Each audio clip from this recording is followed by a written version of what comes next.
Morning guys, how you doing? Welcome to the channel. Bright and early as usual. Today we're going to talk about paddle tails.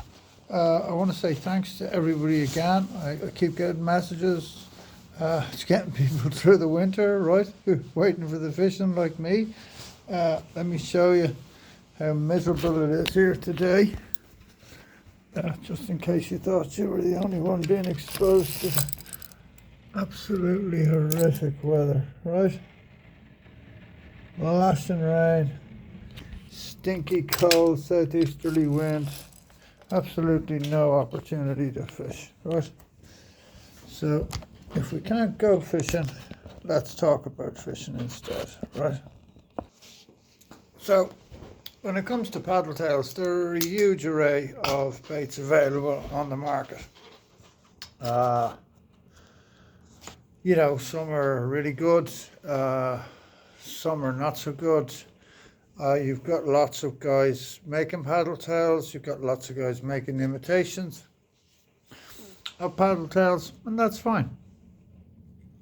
Some of them catch really well, some of them don't. How do you find out? Well, you try them, right? I'm going to show you what works for me.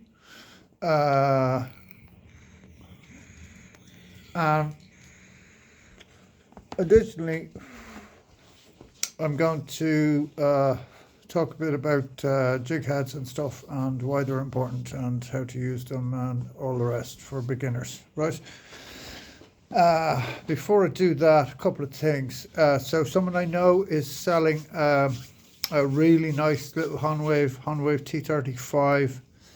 Bought in 2021, has a 15 horsepower, very reliable engine on it. I think it's a Honda engine, I can't remember, I'll have to check, I'll look.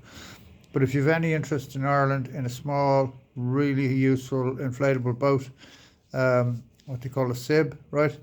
I have one, I have a Honwave T38 and I love it. And me and the big South African Brad, we're gone up the river till he sank my rod. Still haven't forgiven you for that one, Brad. No, I'm joking, of course I have. He's my good fishing buddy, he's a great guy. So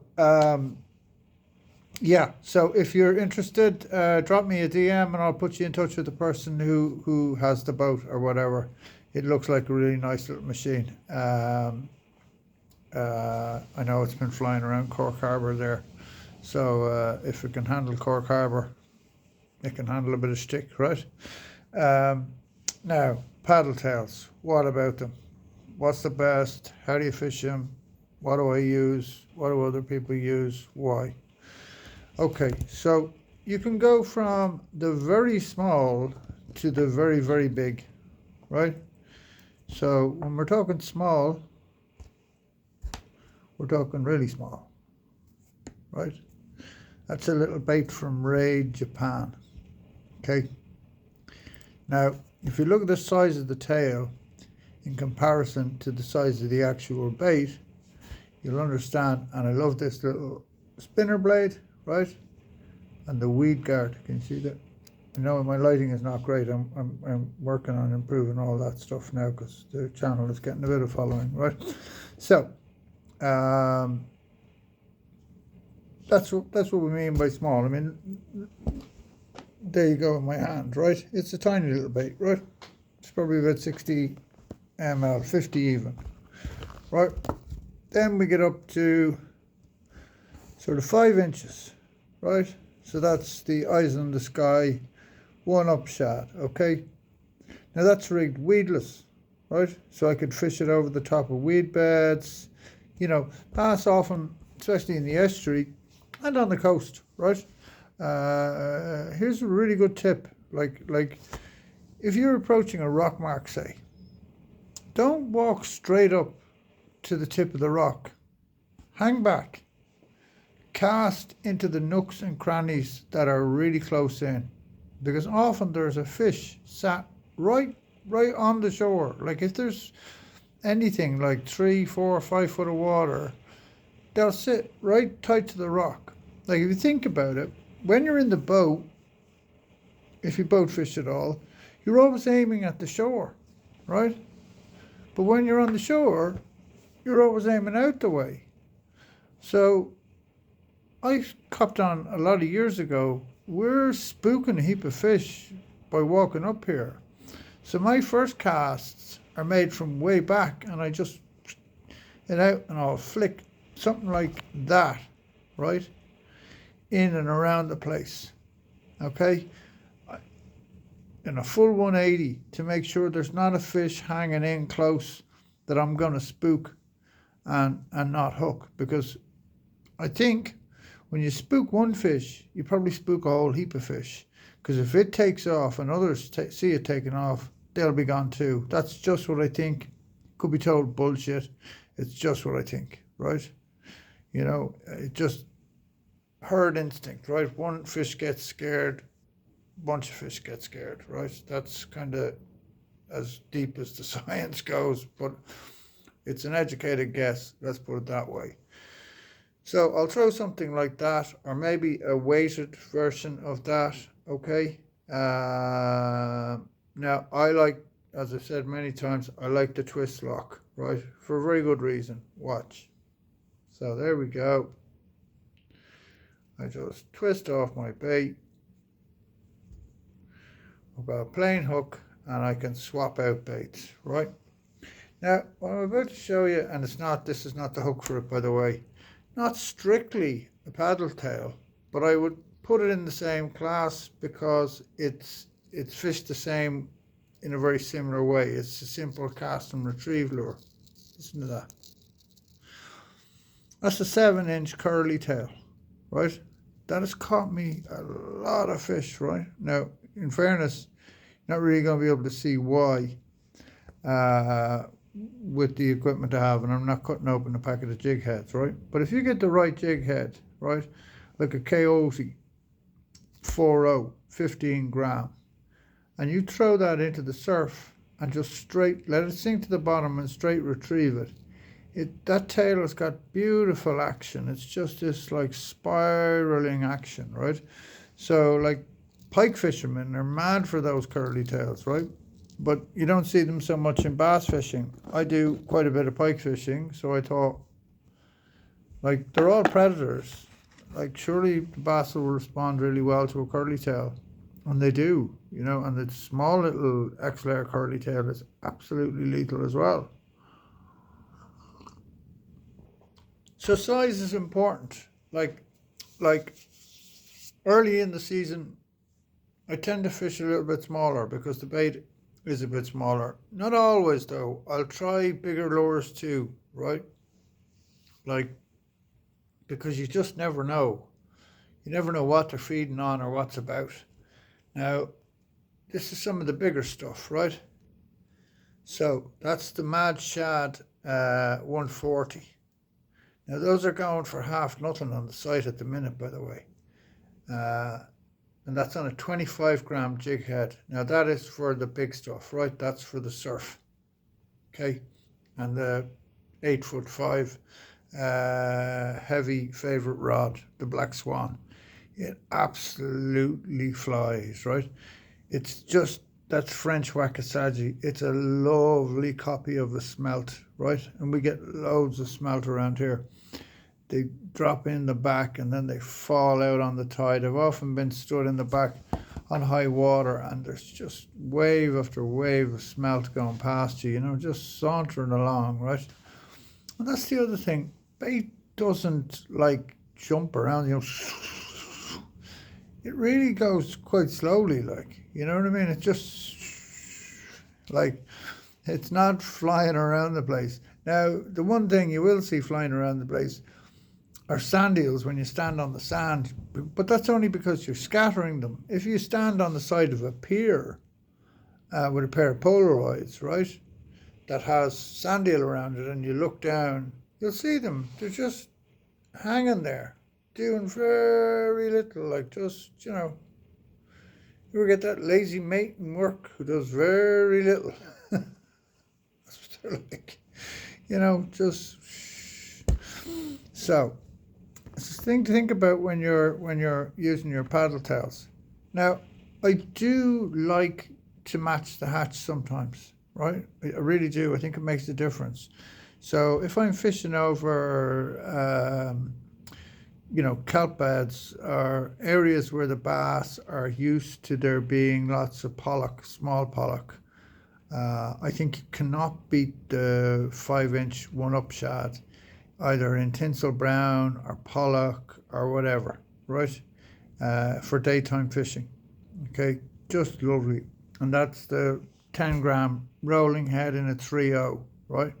Like what I really like about Exorus heads is those hooks, man, are so strong, right? You won't bend one out. Like you just will not bend one out. If you lose a fish, it's your fault, right? Um, I've never seen one of them bend out or whatever. Whereas that Timu crap, it'll just bend out in a second, man. And like bass might not be the hardest fighting fish in the world, but they are powerful. When they shake their head and pull like that, as they tend to do, you know that wharron, dunk dunk you feel on the rod, right? That that'll put your hooks under some serious strain. And if you do, because who knows, it could be your next cast, right? That you hook that 12, 13 pound fish, and you've got those cheap ass hooks on. It's good night, Irene, right? You're not going to hold that fish. Now that's better. I found my found holder. So yeah. So one of my favorite paddle tails of all time has to be the 5-inch Megabass spindle worm. Right. It's just an incredibly effective bait. It catches so many fish. Right. I love it in white, particularly in the night time. But of late, I've been fishing this colour here, which doesn't look that nice if you see it online. I was looking at the pictures of it last night and I said, I've got to show the people this, or I've got to actually take a look at that. Right, a sparkleberry. I mean, can you think of anything that looks more like a small pollock or whatever? Like just beautiful, man, right? And they've got a 6-inch version coming out, not available yet. Specifically made for the UK. I know Dan. I don't know if you know Dan Eds from the internet. He's a big fan of Ultimate, and he's had a hand in some of that stuff there. So big shout out to Dan. He's a lovely guy, right? So I want to show you another bait. So again, another mad eel, but again, like matching the hatch, right? Pollock, absolutely. Like really big bass. Sometimes, if you're fishing deep water, kelpie stuff, there are big bass that essentially just live up there, right? Like where I live, we do a lot of surf fishing. And those bass will budge when the surf is up, because the surf throws up all the little flatties and all the rest, and they get in and they're hammering whatever is in the surf. But a lot of the time when there's not surf or whatever, they're hanging up in the deep water, right? Like if you take the boat, for instance, I have a Honwave T38 with the Helix Pro. I mean, the Helix Pro is so powerful. Like I'd say, if you set it to look, it'd find your dead relatives. Like it literally shows you everything, every nook and cranny on the bottom and every nuance, and then it has side imaging and stuff. Really useful when you're pike fishing, right? And not so important when you're bass fishing. Very important when you're bass fishing here in the river, right? Because we're fishing in muck brown, and we really need to know what's important for the boat fishing in the river is we need to know the depth, right? Because what we have are sandbanks. The bass like to hang on the edges of them, and the banks, if you're up on the top of the bank, be about 11 foot, right? And it'll drop off into 35 foot, right? I've often seen the bass sitting, no problem to them sitting in 35 foot of water, not a bother on them, right? So always carry one of these, right? And in here you'll see, oh, not anymore, but you'll see a range of jig heads, right, of various weights, and gauge, right? So like there's little 7 gram rolling head, right, for my 4-inch 1-up shads, right? We've got your 10 gram batchy, right? Now I fish all sorts on that. I fished lots of paddle tails. I fish like I don't want to open these now, but can you see the color of those? And look at that. Right, so that's one of the most popular colors in France, right? Number 4. It's baby bass, right? Translucent on the bottom with this green back. It's absolutely gorgeous. I'm going to get the little blades that you can, you know, the spinner blades that you can screw in, right? Here's the ultimate eel head, right? Designed for the Mad Eel 90. I mean, when it's rigged up, it really does look quite something like it is. Very realistic. Let me show you. So these again, actually, this particular color is on special in the shop, right? This color I love. It has so many fish on green, right? That's green awashi. Right, I'm an awashi fan. I really like all the awashis. Just whatever it is about them. Now, you know, that might be total bullshit. It might be that it gives me confidence and therefore I fish it, right? You know, why does the lure catch a lot of fish? Because you fish it a lot. Now, I'm not doing a particularly good job of hooking that up, by the way, but it's early in the morning and I'm trying to do it online, right? But you can see yourself, right? It looks quite nifty, yeah? So that's the 90. Now let's hold it up against the 140, if I can find the 140. Oh yeah, so you can see the difference, right? I mean, it's not a little different. It's like, look at the size, you know, it's like bringing your little brother to school, right? Both will catch. I've had past 2 pounds take that thing. They're savages, right? Now, here's a really, really, really cool bait that you don't hear people talking about anymore at all, right?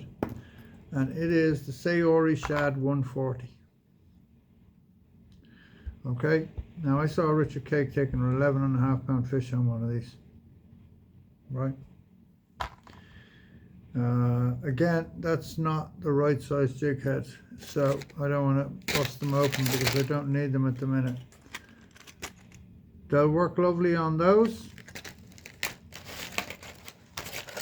but realistically, that's what I'm looking at in the surf, right?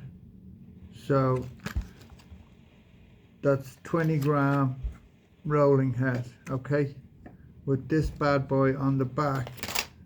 When that surf is running, okay, I'll have drilled out here, put in a little glass rattle, sealed, and away you go. And I mean, those are cheap as chips. You can buy, and I mean, look,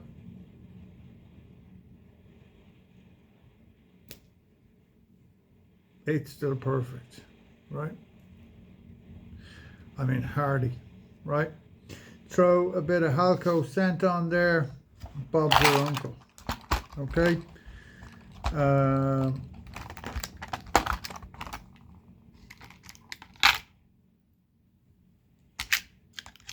So the next bunch of heads that you're going to find incredibly useful, right? And really I couldn't fish without, okay, or the offsets. Okay, that's the Ultimate Eel, and that there is the Texas Power. Now, why I prefer the Ultimate Eel, it's not so much the eye or the shape of the head, it's this. Whoever designed this made an error, or he was making it for some kind of bait that just, there's not enough space, right? So the baits get a little bit hammered. They certainly, that's much better, right? You can see, okay, in comparison to what you're trying to hook into there. Okay, I use a bit of super glue always with my paddle tails, glue them down, they'll last a lot longer. Yeah, so I think that's kind of enough, right? We could talk about paddle tails all day. How do I fish them? In a whole bunch of ways. Sometimes I'm just chucking them and retrieving them. Sometimes I'm getting them right down. Sometimes I'm keeping them shallow because the bass are feeding shallow. You know, I'll trot them in estuaries. You know, I'll fish them off deep water marks. Oh, speaking of which, I wanted to show you something. Now, not so important right at the minute, but when the mackerel show up, look at that bad boy, right? And they come pre-mounted, okay, on a 20-gram head. Absolutely awesome. It's the Mad Shad. Again, no big surprise, but that's Secret Owashi, right? That's Dorado, or yeah, I think it's Dorado. Okay, but both bought with the intention of imitating Joey Mackerel. Okay, and you can see that both would do the job. Okay, so that's pretty much it. I do want to give a shout out to Brian. Thinking about you, Brian. I know you're not well at the minute, man, so keep her lit, stay strong. It's not easy. I can't think of anything else. Was there anything else? Oh yes, there is something else. People were having trouble with shipping on the website. If you're having trouble, get in touch with me, because the shipping wasn't coming out right. If you're trying to buy from the UK or Northern Ireland and it goes wonky on you, just give me a ring. My number's on the website. It'll be 00353 89 6982, right? Just give me a ring and I will sort the problem out. We can figure it out through PayPal or whatever. You can get your order in. I gotta go because I gotta get to work. Lots of parcels to pack today, and I have a new shipment of lures on the way, and I have another order to deal with to send out today. So gonna have lots of nice new products in, some really interesting stuff, some stuff I know that you guys are going to be really interested in, and some stuff as well that's a bit more affordable, right? Because, you know, I give Charlie, the angler, Charlie's going to help me out, and I'm going to help him out with some stuff, some kit, because we got to encourage the young guys to get out there and get fishing. It's so much better for them. You know, like everybody I talk to who fishes with, now I have no kids, but I have nephews, and everybody I talk to who fishes with their kids and their nieces and nephews loves it, you know, absolutely love it, and the kids love it, and they have great crack doing it, and like Charlie is just so good at it. He's just a natural, right? Like I was watching a video of him handling a big rainbow up in one of the fisheries, and he just give that thing some stick. Craig's little girl, Craig Murphy's little girl, netted it, and it was just awesome. I was like, two kids that are just gonna take to fishing, like they're never gonna forget that. Like they'll fish all their lives probably. And if you think about the joy that it brings you, I know for me, I read if you can get your hands on the Bass 2025 magazine, there's an article in there, and God, I can't remember the guy's name. Sorry, long COVID has left me with some memory issues. Mark, was it Mark Durham or Mark something? But the article is on fishing and mental health, and I read it, and I just thought, this is a fabulous piece of writing. Like, it's so true. Like, it's so good for your mental health, and I know it's helped me immensely during difficult times in my life.